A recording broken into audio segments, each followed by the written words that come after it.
Olá, como estão vocês? A Bíblia Sagrada é uma coleção de livros que contém a revelação de Deus para a humanidade, não é? O número de livros que compõem a Bíblia varia de acordo com a religião e a tradição que a utiliza. As principais diferenças estão no Antigo Testamento, que é a parte da Bíblia que narra os acontecimentos anteriores ao nascimento de Jesus Cristo.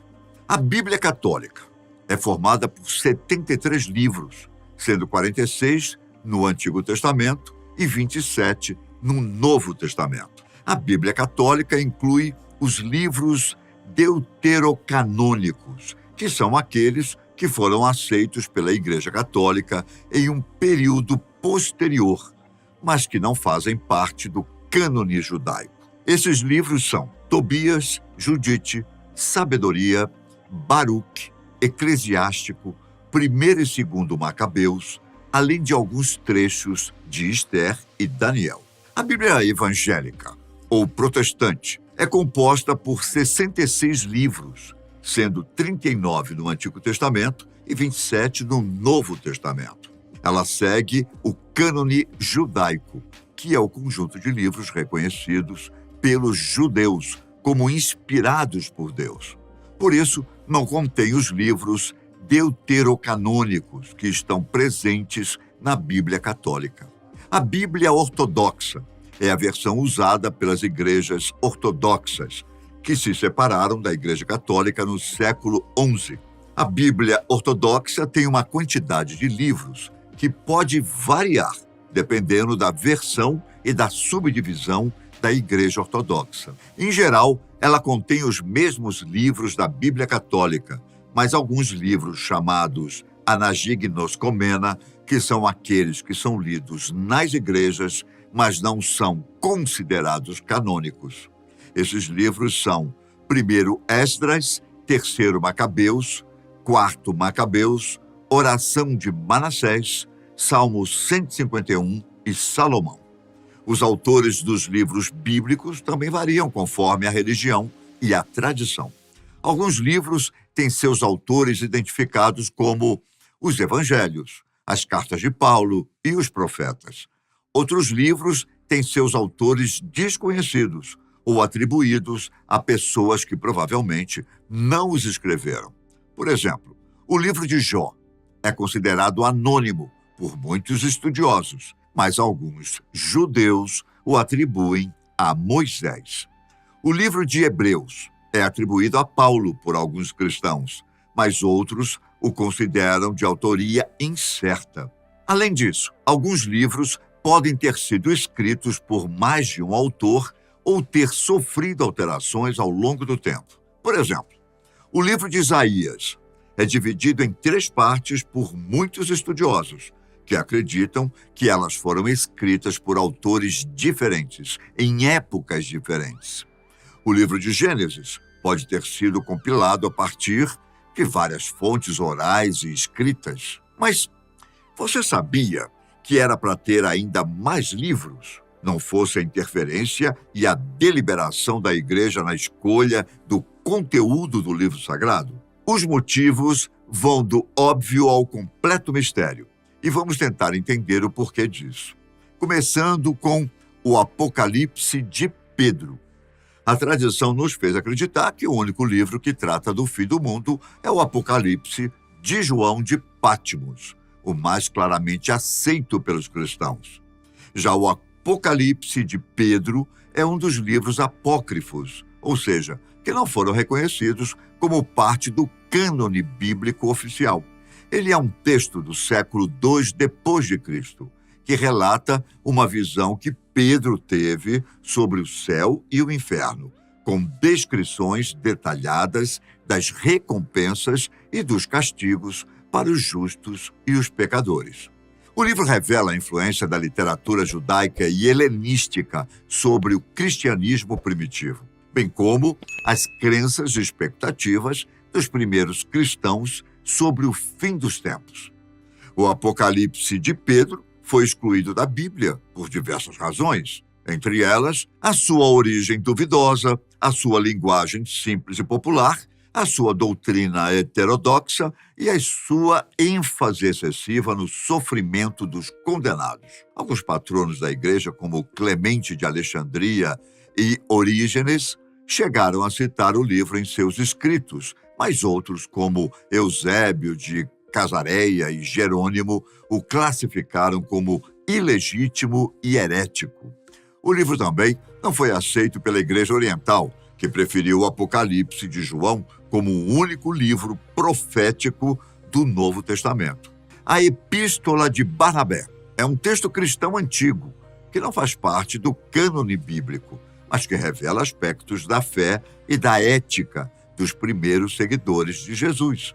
Ela foi atribuída tradicionalmente a Barnabé, o companheiro de Paulo, mas essa identificação é duvidosa. A epístola foi escrita provavelmente entre os anos 70 e 130 depois de Cristo, em um contexto de conflito entre judeus e cristãos, após a destruição do Templo de Jerusalém pelos romanos. O autor defende que os cristãos são os verdadeiros herdeiros da aliança de Deus com Abraão e que a lei judaica foi dada como um castigo e uma sombra da verdadeira lei espiritual. Ele interpreta o Antigo Testamento de forma alegórica e tipológica, mostrando como ele aponta para Cristo e sua obra. Barnabé também critica o culto judaico no templo, afirmando que Deus não habita em construções humanas, e sim no coração dos fiéis. Ele ainda argumenta que o sábado não deve ser observado literalmente, mas como um símbolo do descanso eterno que os cristãos esperam na segunda vinda de Cristo. O autor também enumera as virtudes e os vícios que caracterizam cada caminho e estimula os leitores a escolherem o caminho da luz, seguindo os mandamentos de Deus e imitando o exemplo de Cristo. Ele também adverte sobre os falsos mestres que tentam desviar os cristãos da verdadeira fé. Na época em que foi escrito, o livro de Barnabé causou muita polêmica, uma vez que rejeitava os ensinamentos originários do judaísmo. Os historiadores da Bíblia afirmam que os livros de Mateus, Marcos, Lucas e João foram escritos no início do surgimento do cristianismo, ou seja, antes dos outros 23 livros.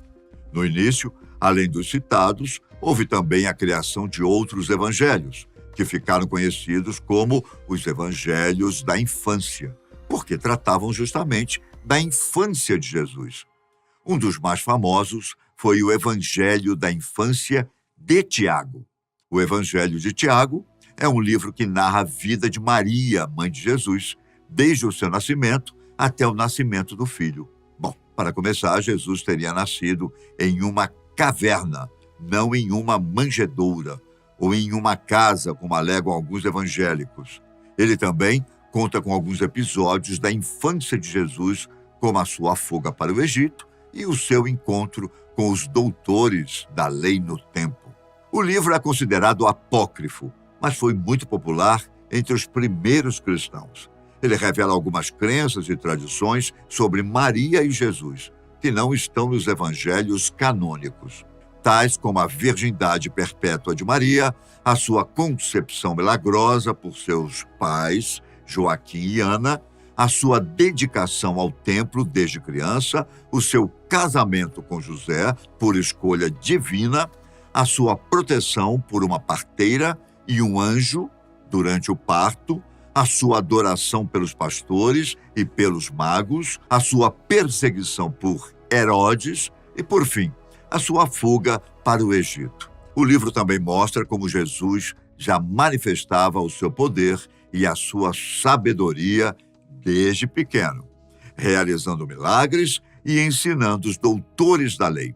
O livro é atribuído a Tiago, o irmão de Jesus, mas essa autoria é duvidosa. A obra foi escrita provavelmente no século II depois de Cristo, em um contexto de conflito entre judeus e cristãos. Ela foi citada por alguns pais da igreja, mas foi rejeitada por outros como falso e herético. Evangelho de Tiago foi preservado em duas versões incompletas, uma em grego e outra em etíope. O Pastor de Hermas é um livro cristão antigo que narra as visões, os mandamentos e as parábolas recebidos por Hermas, um ex-escravo que viveu em Roma em algum período dos 2 primeiros séculos depois de Cristo. O livro tem um caráter moral e espiritual e visa instruir os cristãos sobre o arrependimento, a fé, a virtude e a esperança. O Pastor de Hermas foi muito lido e respeitado pelos primeiros cristãos, que o consideravam uma obra inspirada por Deus e útil para a edificação da igreja. O autor do livro se identifica como Hermas, o irmão de Pio, bispo de Roma. Porém, essa identificação é duvidosa, pois Pio foi bispo entre 140 e 155 depois de Cristo, e o livro parece ter sido escrito antes dessa época. Alguns estudiosos sugerem que o autor seria outro Hermas, o companheiro de Paulo mencionado em Romanos 16:14. Outros propõem que o nome Hermas seja simbólico, pois significa pastor em grego, e se relaciona com o tema do livro. De qualquer forma, o autor era um cristão leigo que tinha uma origem humilde e uma cultura simples. O livro tem uma relação com a Bíblia, pois utiliza muitas citações e alusões ao Antigo e ao Novo Testamento. O livro também reflete a situação e os desafios da igreja primitiva, que enfrentava perseguições, heresias e tentações. O livro foi considerado uma parte do cânone bíblico por alguns anos, mas logo em seguida foi classificado como apócrifo por algumas autoridades eclesiásticas importantes daquele segundo século, uma vez que suas palavras não eram consideradas inspiradas por Deus. A primeira de Clemente é uma carta escrita por Clemente, o bispo de Roma, aos cristãos de Corinto, por volta do final do século I ou o início do século II depois de Cristo. A carta trata de uma disputa que ocorreu na igreja de Corinto, onde alguns presbíteros foram depostos injustamente por um grupo de rebeldes. Clemente exorta os coríntios a restaurarem a ordem e a harmonia na igreja, respeitando os líderes escolhidos pelos apóstolos e seguindo o exemplo de Cristo e dos mártires. A carta também contém ensinamentos sobre a fé, a esperança, a caridade, o arrependimento, a graça e o juízo final. A primeira carta de Coríntios é um dos documentos mais antigos da literatura cristã fora do Novo Testamento. Ela mostra a autoridade e o prestígio da Igreja de Roma sobre as outras igrejas, bem como a sua preocupação pela unidade e pela ortodoxia da fé. A carta também revela o uso e a interpretação das escrituras judaicas e cristãs pelos primeiros cristãos. Apesar de ter sido muito lida e estimada pelos patronos da igreja, não foi incluída no cânone bíblico oficial, também por não ter sido considerada uma inspiração divina.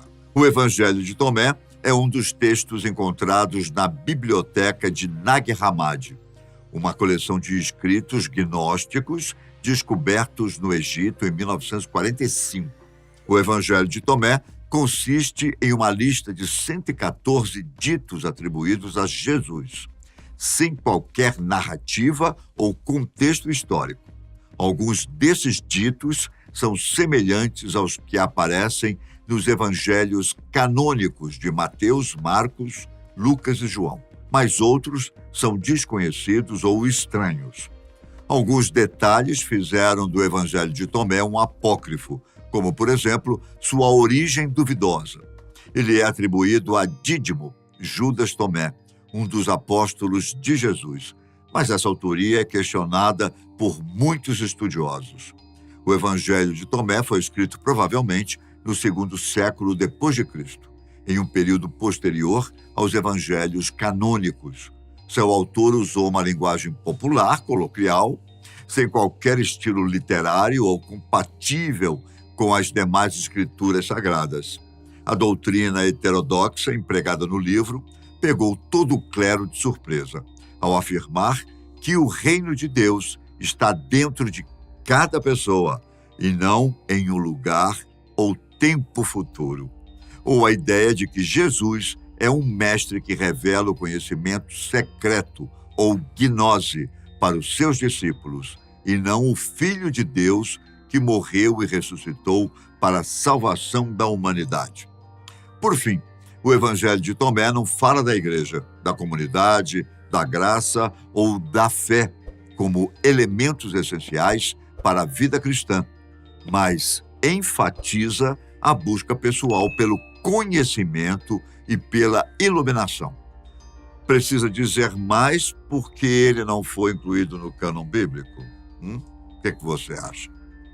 Bom, a Didaquê era um catecismo cristão escrito entre os anos 60 e 90 depois de Cristo, provavelmente na Palestina ou na Síria. Ele contém instruções sobre o caminho da vida e o caminho da morte, o batismo, a Eucaristia, a oração, a disciplina, a hierarquia e a escatologia.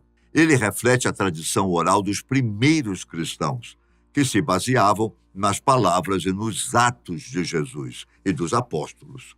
A Didaquê não foi incluída no cânon bíblico por diversas razões. Entre elas, a origem da doutrina, se é que ela pode ser chamada assim. Ela é atribuída à instrução dos 12 apóstolos, mas essa autoria é questionada por muitos estudiosos. A Didaquê foi escrita em um período posterior aos evangelhos canônicos e pode ter sido fruto da compilação de diversas fontes. Os ensinamentos da Didaquê apresentam alguns pontos que estão de acordo com a ortodoxia cristã.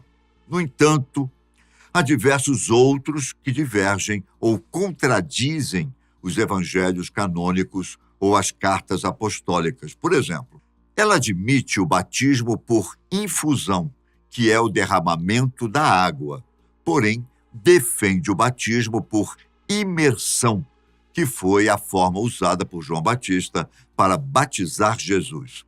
A Didaquê permite que os profetas falem durante a celebração eucarística, sem seguir uma ordem fixa. A Didaquê também não menciona explicitamente a divindade de Jesus ou do Espírito Santo. Por fim, ela se preocupa mais com as questões práticas da vida cristã do que com as questões teológicas ou dogmáticas. Ela enfatiza a obediência aos mandamentos, o arrependimento dos pecados, a caridade para com os pobres e a vigilância para com o fim dos tempos. O Evangelho de Maria é um antigo texto cristão, considerado um dos evangelhos apócrifos, cuja autoria é atribuída a Maria Madalena, uma das seguidoras de Jesus, mencionada nos evangelhos canônicos. O texto, que foi escrito originalmente em grego, relata eventos após a ressurreição de Jesus e inclui ensinamentos atribuídos a ele.